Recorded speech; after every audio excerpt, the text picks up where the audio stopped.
An ancient Chinese medical textbook, Lingshu, often translated as the spiritual pivot, indicates that dreams have some relationships with certain organs when they are diseased or imbalanced. It is very interesting because dreams are often interpreted in a very mysterious way, but this is very clinical to see dreams from a diagnostic point of view. Hello, this is Margaret from Good Traditional Chinese Medicine Hospital. Working in the Hospital of Traditional Chinese Medicine for over a year, I have accumulated rich experience of how to keep healthy within traditional Chinese medicine, and want to share you with you guys. Dreams are symbolic, and dreams are explained from an really interpretive angle, not really an objective, because dreams as it is are subjective. For many people, dreams take on an almost emotional or metaphorical sort of interpretation, but I'm someone who loves to be clinical, and I like to share things that I know for sure and are true. The value of using dreams in diagnosis is not that this dream guarantees that there is a problem in the body. I do not interpret any kind of dreams as a one-to-one correlation with illness or pathology, or if I dream I'm dying, therefore I am. I don't believe that. You do see it sometimes clinically, but I think the content of our dreams is a reflection of our conscious mind, which is really our hopes and our fears. Can we agree on that? Our conscious mind and the subconscious mind are closely linked. Conscious will put itself out in the subconscious. That is why in the periods of dullness or periods of stress, we tend to have dreams. Or if you've overeaten, you have some spicy food late at night, and you have some indigestion, you may also have weird or funky dreams. So the dreams are closely entwined with the physiological state of the body. That's something I know for a fact to be true. So let's jump into what one of our most ancient medical classes, the spiritual pivot, says about 5 kinds of organs and the dreams that may show up when there's basically pathology in that organ. When we talk about the heart, first of all, the heart we see is a heart fire.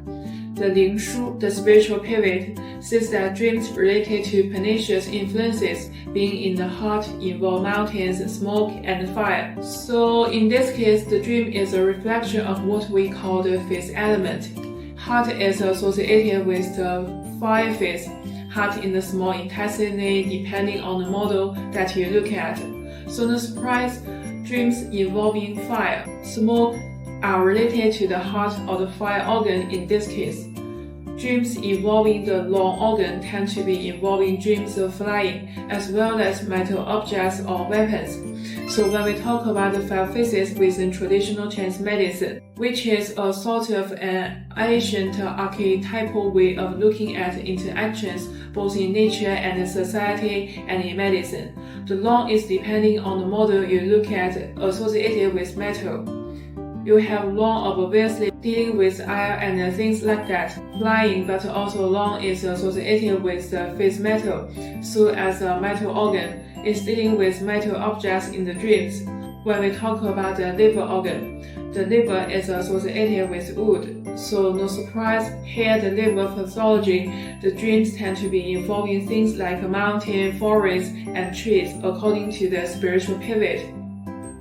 The spleen organ tends to be one of the earth organ as we see, and one of the key aspects of this limb is that it tends to be prone to dampness. So in the spiritual pivot, they say that there are dreams of hills with big marshes or ponds, water, wind, and rain, or the elements as well as hardship related to these things. So pathological factor of the spleen being dampness, we see earth and dampness or damp earth, that kind of thing. Now the kidney is associated with the fifth element of water. And so according to the spiritual pivot, the dreams are related to facing or overlooking deep pools, being even submerged in water. So obviously dealing with some aspects of deep pools of water. The kidney is associated with the winter. The fifth element is associated with even, for example, winter. And winter is associated very often with the north, which is often the dark side, because the sun comes through the sky through the north. Just like we see, most grows on north side of trees. I don't know if that's only or if that's even true, but the idea of association with the dark, the mysterious, the deep, the subconscious. The kidney often has that association many times. And finally, these dreams are just guideposts, just like in Chinese medicine. We may use the tongue as a general indicator for diagnosis or abdominal diagnosis or the pulse diagnosis, and they may have very general or have very specific meaning as well.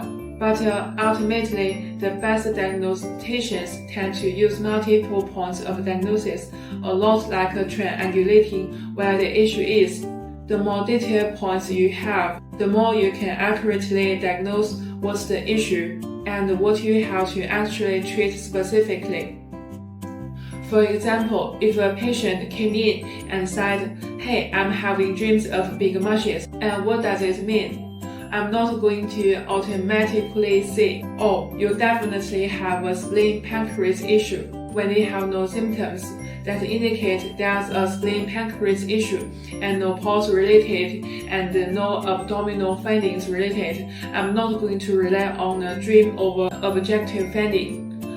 But it is a piece that we may take into account, and we may utilize this as a piece of the person's healing journey, because again, I do value that subjective data, including their own gut feelings on their own gut hunches that they bring in. But we don't overvalue necessarily one thing or the other, so I thought I would share that because there are all kinds of dreams analysis that are highly subjective and highly metaphorical and very easy to find. And I think I like that this Asian guidebook has some rough guidelines what can be tendencies of the pathology in each of the 5 organs here mentioned. That's all for this video. Thanks for your time. Like and follow us for better protecting you and your family's health. And there are links of our past videos for your watching.